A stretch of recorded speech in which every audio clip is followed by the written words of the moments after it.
Bismillahirrahmanirrahim. Assalamualaikum warahmatullahi wabarakatuh. Salam sejahtera. Apa khabar semua? Saya doakan saudara dan saudari sihat walafiat. Saya mengikuti dengan dekat perkembangan kes-kes COVID-19 pada masa ini. Saya pasti saudara dan saudari seperti juga saya senantiasa mendapatkan perkembangan terkini mengenai situasi penularan COVID-19 di negara kita. Saya hari ini bersiaran secara langsung melalui Facebook Live. Daripada kejayaan kita membendung wabak ini hingga ke 1 digit pada satu ketika dahulu, kini telah berlaku peningkatan kes-kes harian baru COVID-19 hingga mencecah 3 digit. Perkembangan ini amat membimbangkan kita semua. Seperti mana yang kita ketahui, peningkatan kes baru COVID-19 pada masa ini ada kaitannya dengan kes-kes yang berlaku di Sabah dan Kedah. Di negeri Sabah, sebahagian besarnya berpunca daripada pendatang tanpa izin daripada negara jiran. Mereka ini sebahagiannya positif COVID-19. Apabila ditahan di pusat tahanan, mereka menjangkiti tahanan lain. Baris ini juga telah menjangkiti kaki tangan pusat tahanan, ahli keluarga mereka dan komuniti setempat. Begitu juga di negeri Kedah. Baris ini sebahagian besarnya merebak dalam kalangan tahanan penjara, selain terdapat kluster-kluster baru dalam komuniti. Kerana itu, bilangan mereka yang positif COVID-19 meningkat secara mendadak sejak beberapa minggu yang lalu. Saya akui kempen pilihan raya di negeri Sabah juga menjadi antara punca peningkatan kes-kes COVID-19. Pilihan raya negeri Sabah terpaksa diadakan apabila Tuan Yang Terutama Yang di-Pertua Negeri Sabah membubarkan Dewan Undangan Negeri Sabah pada 30 hari bulan Julai yang lalu. Ini sesuatu yang tidak dapat dielakkan kerana kita tertakluk kepada peruntukan di dalam perlembagaan. Pilihan raya mesti diadakan dalam tempoh 60 hari selepas Dewan Undangan Negeri dibubarkan. Dan ini tidak boleh ditangguh. Saya sedar Suruhanjaya Pilihan Raya Malaysia telah menetapkan SOP tertentu bagi memastikan wabak COVID-19 tidak merebak akibat kempen pilihan raya yang diadakan. Tetapi malangnya ada SOP yang tidak dipatuhi. Misalnya penjarakan sosial. Ketika saya turun berkempen di banyak tempat, saya lihat SOP mengenai penjarakan sosial agak kurang dipatuhi. Walaupun hampir keseluruhan memakai pelitup muka, tetapi masih ramai yang duduk dekat-dekat dalam keadaan yang agak sesak. Hingga kan saya terpaksa membuat SOP tambahan saya sendiri. Saya datang dengan kereta terus ke pentas tanpa melalui khalayak ramai. Ketika mula berucap, saya peringatkan semua yang hadir supaya patuhi SOP yang ditetapkan. Duduk jangan rapat-rapat, pakai pelitup muka dan sentiasa basuh tangan atau gunakan sanitizer. Selepas habis berucap, saya terus masuk kereta dan meninggalkan tempat ceramah. Dengan itu, saya tidak bersalam ataupun menyentuh sesiapa. Saya juga mengingatkan pegawai-pegawai saya supaya tidak mengatur kempen saya di kawasan zon merah. Walaupun menerima undangan, saya terpaksa tolak dengan baik. Ya, kalau diikutkan, saya ingin berkempen di semua tempat. Tetapi saya juga memikirkan tentang kesihatan dan keselamatan orang ramai yang hadir ke tempat-tempat berkempen, pegawai-pegawai saya dan diri saya sendiri. Namun hakikatnya telah ada mereka yang dijangkiti COVID-19 ketika berada di negeri Sabah. Dan ini suatu yang amat mendukacitakan kita. Tindakan awal kerajaan ialah mempertingkatkan kawalan sempadan di negeri Sabah dengan menambah jumlah anggota keselamatan yang bertugas dan mengatur gerak aset-aset seperti kapal dan bot peronda untuk mengawal sempadan perairan negara. Beberapa daerah di Sabah dan Kedah juga telah diisytiharkan kawasan perintah kawalan pergerakan diperketatkan secara bersasar atau Targeted Enhanced Movement Control Order untuk menghalang wabak ini daripada menular ke tempat-tempat yang lain. Kerajaan juga mewajibkan mereka yang datang daripada Sabah supaya melakukan ujian saringan ketika mereka tiba di lapangan terbang. Petugas Kementerian Kesihatan juga akan membuat penilaian risiko ke atas setiap individu yang tiba. Sekiranya didapati positif, mereka akan diasingkan dan dirawat di hospital. Selain itu, tindakan mengesan, mengasing dan merawat mereka yang dijangkiti juga dilipat gandakan. Sehingga semalam, seramai 18,712 orang daripada 13 kluster di negeri Sabah telah pun disaring dengan 1,584 orang didapati positif COVID-19. Di negeri Kedah pula, seramai 53,097 orang daripada 9 kluster telah disaring dengan 888 orang didapati positif. Semua yang didapati positif telah diasingkan dan dirawat di hospital. Langkah-langkah susulan sedang giat dijalankan untuk mengesan dan membuat saringan ke atas kontak rapat pesakit-pesakit COVID-19 yang telah dikenal pasti. Saya memberi jaminan bahawa usaha untuk mengesan kontak rapat adalah lebih mudah pada masa ini berbanding di peringkat awal penularan COVID-19 dahulu. Ini kerana 17 juta penduduk Malaysia telah menggunakan aplikasi MySejahtera.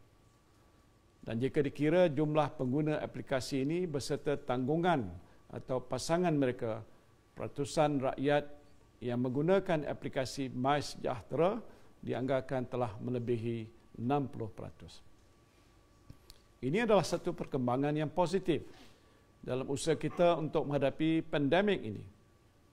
Kita hidup dalam norma baru. Menggunakan aplikasi MySejahtera adalah antara norma baru yang mesti kita budayakan. Jadi saya menyeru kepada saudara dan saudari yang masih belum mendaftar dengan MySejahtera supaya segeralah mendaftar. Saya juga lebih yakin dengan kesiapsiagaan petugas barisan hadapan dan sistem kesihatan negara kita untuk membendung penularan wabak ini.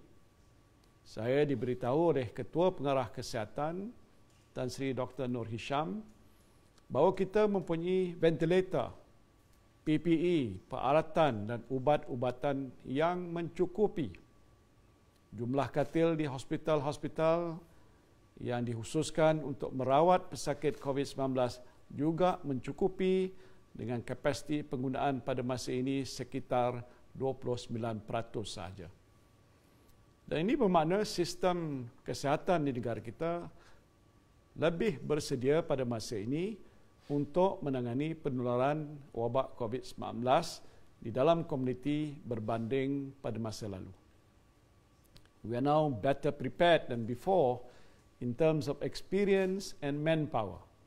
We know the behavior of the virus better and we have enough facilities and equipment. But we need to break the transmission of the virus. And the best way is to stay at home, especially in the areas where targeted control movement order is enforced. We must flatten the curve. We did it before, and I firmly believe we can do it again. Saudara dan saudari yang saya kasihi sekalian, mengenai isu kuarantin, saya ingin tegaskan, tidak ada double standard dalam mematuhi arahan kuarantin. Saya sendiri pada masa ini sedang menjalani kuarantin di rumah setelah saya mempengerusikan satu mesyuarat yang dihadiri oleh seorang menteri yang kemudiannya disahkan positif COVID-19. Ini adalah SOP yang telah ditetapkan oleh Kementerian Kesihatan Malaysia. Sebagai Perdana Menteri, saya tidak terkecuali daripada tertakluk kepada SOP. Ini adalah kali kedua saya menjalani kuarantin di rumah sejak pandemik COVID-19 melanda negara kita. Saya mesti patuh kepada peraturan. Bersama-sama saya yang dikehendaki menjalani kuarantin di rumah ialah 7 orang menteri dan 6 timbalan menteri. Semua mereka ini juga tidak terkecuali daripada mematuhi arahan kuarantin. Mereka mesti patuh kepada peraturan dan tindakan boleh diambil sekiranya mereka ingkar. Jadi COVID-19 ini tidak mengenal pangkat ataupun darjat. Virus ini boleh menjangkiti sesiapa saja. Dan oleh kerana itu SOP yang telah ditetapkan oleh pihak berkuasa mesti dipatuhi oleh semua orang. Walaupun kita tidak boleh leka. Saya jangkakan kes-kes COVID-19 ini akan meningkat dalam waktu yang terdekat. Dan ini kerana pihak Kementerian Kesihatan sedang menjalankan ujian saringan secara lebih agresif, termasuklah di penjara dan pusat-pusat tahanan. Dan sejak beberapa minggu yang lalu, kes-kes positif dalam kalangan tahanan di penjara menyumbang kepada sebahagian besar peningkatan jumlah COVID-19 di negara kita. Sebagai Ketua Kerajaan, saya memantau secara dekat perkembangan kes-kes COVID-19 ini. Saya akan membuat keputusan-keputusan penting untuk membendung virus ini daripada terus menular dalam masyarakat kita. Dan ini termasuklah pelaksanaan perintah kawalan pergerakan diperketatkan secara bersasar ataupun TEMCO di kawasan-kawasan yang dikenal pasti sebagai zon merah. Walaupun berada dalam kuarantin, saya mengadakan sidang video secara harian dengan menteri-menteri dan pegawai-pegawai kanan kerajaan untuk mengurus COVID-19 ini. Ini adalah keutamaan saya pada masa ini. Inilah norma baru yang sering kita perkatakan. Yang penting ialah kita mesti bersama-sama dalam mengharungi keadaan yang sukar pada masa ini. Saya harap saudara dan saudari tidak mudah panik atau membuat kesimpulan sendiri berhubungan situasi yang sedang dihadapi oleh kita semua. Elakkan penyebaran berita-berita palsu yang boleh menyebabkan kita keliru. Keputusan-keputusan yang dibuat oleh kerajaan, khususnya menerusi sidang khas Majlis Keselamatan Negara mengenai pengurusan COVID-19 ini adalah berasaskan kepada data, kepada fakta yang dikumpul menerusi sumber-sumber yang berotoriti. Saya tahu ramai di luar sana yang ingin memberikan pandangan kepada kerajaan mengenai pengurusan COVID-19 kerana anda semua prihatin. Ada yang menghantar mesej secara peribadi kepada saya. Ada juga yang membuat komen di media sosial. Saya mak mengalu-alukan pandangan saudara dan saudari sekalian. Semuanya saya berikan perhatian. Mana-mana pandangan yang baik, kita bincangkan di peringkat sidang khas Majlis Keselamatan Negara. Kerajaan sentiasa mendengar dan memperbaiki serta menerima teguran dalam menangani wabak COVID-19 ini. Yang penting ialah kita tidak mudah untuk menuding jari mencari kesalahan mana-mana pihak. Saya tahu ada pihak yang sengaja menangguk di air keruh pada waktu ini dengan mempolitikkan masalah yang sedang dihadapi oleh negara. Jangan kita pedulikan mereka. Kita mesti fokus pada usaha untuk menangani pandemik ini secara bersama-sama. Setakat hari ini kita tidak memikirkan soal melaksanakan perintah kawalan pergerakan di seluruh negara atau total lockdown. Langkah ini jika dilaksanakan sekali lagi boleh membawa kesan besar yang dikhawatiri akan meruntuhkan sistem sosial dan ekonomi negara. Na'udzubillah. Apa yang akan dilakukan oleh kerajaan ialah melaksanakan perintah kawalan pergerakan diperketatkan secara bersasar di kawasan-kawasan yang dikenal pasti mempunyai kes-kes COVID-19 yang tinggi. Dengan ini, aktiviti ekonomi dan sosial di kawasan-kawasan lain yang tidak terjejas boleh diteruskan dengan amalan SOP yang ketat dan penguatkuasaan undang-undang yang tegas. Saya percaya kesiapsiagaan sistem kesihatan kita akan membolehkan kita menangani penularan COVID-19 tanpa perlu kita menutup sektor-sektor ekonomi yang pernah kita lakukan sebelum ini. Setakat ini, proses pemulihan ekonomi berjalan dengan lancar. Apa jua keputusan yang diambil kerajaan perlu mengambil kira kepentingan 15 juta rakyat kita yang sekarang ini keluar bekerja. Ini penting bagi menjamin kelangsungan hidup rakyat dan kestabilan ekonomi negara. Saya tahu ramai ibu bapa yang bimbang mengenai anak-anak yang hadir ke sekolah. Setakat ini kerajaan memutuskan untuk menutup sekolah-sekolah di kawasan zon merah. Kawasan-kawasan yang zon merah tersebut adalah Kota Kinabalu, Penampang, Putatan, Tawau, Lahad Datu, Kunak dan Sempurna di Sabah. Kementerian Pendidikan Malaysia pula sentiasa memantau keadaan kes COVID-19 di sekolah di seluruh negara. Jika ada sebarang kes COVID-19 melibatkan warga sekolah, KPM akan bekerjasama rapat dengan Kementerian Kesihatan Malaysia dalam menanganinya. Dan dalam hal ini, Kementerian Kesihatan akan memaklumkan kepada Kementerian Pendidikan langkah-langkah yang perlu diambil bagi menjamin kesihatan dan keselamatan murid, guru dan kaki tangan sekolah.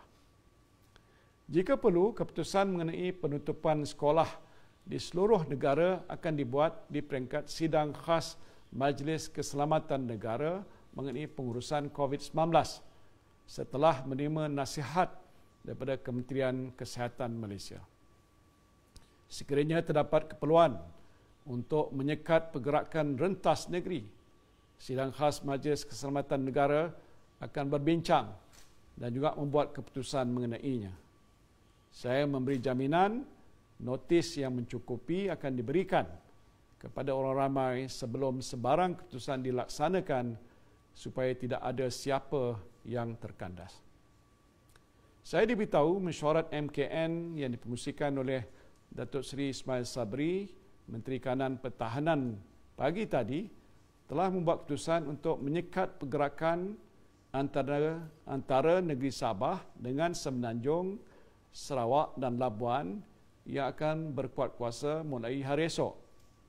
Setelah berbincang dengan Datuk Seri Ismail Sabri, saya telah membuat keputusan untuk memberi lebih banyak masa sebelum sekatan ini dilakukan.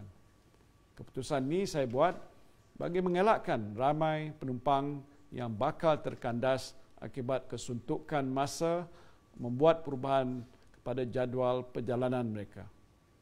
Dan tarikh baru sekatan pergerakan antara negeri Sabah dengan Semenanjung akan berkuat kuasa mulai 12 Oktober 2020 jam 12.01 tengah malam hingga 25 Oktober 2020.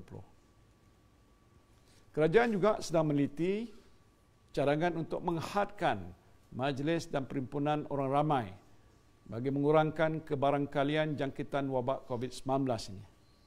Ini termasuklah persidangan-persidangan besar, kenduri kahwin serta majlis perhimpunan orang ramai. Walau bagaimanapun, kerajaan akan mendapatkan input daripada KKM terlebih dahulu sebelum melaksanakannya, termasuklah cadangan mengadakan SOP tambahan jika perlu. Yang amat dikehendaki pada masa ini ialah kita semua mesti patuh kepada SOP dan arahan yang dikeluarkan oleh kerajaan. Petugas di barisan hadapan dari agensi-agensi penguatkuasaan akan dikerah semula ke tempat-tempat awam untuk memastikan pematuhan ini. Jika ada yang melanggar undang-undang, hukuman kompaun dan lain-lain akan dikenakan tanpa mengira pangkat dan darjat. Maaflah jika Abah ini mula menggunakan rotan sekarang. Marilah kita hadapi perang menentang COVID-19 secara bersama-sama. Ingat, kita pernah berjaya melandaikan lengkung jangkitan COVID-19 sebelum ini. Saya percaya dan yakin kita akan dapat bersama-sama melandaikannya sekali lagi. InsyaAllah, kita doakan mudah-mudahan kita semua akan menang akhirnya. Terima kasih. Wabillahi taufiq wal hidayah. Wassalamualaikum warahmatullahi wabarakatuh.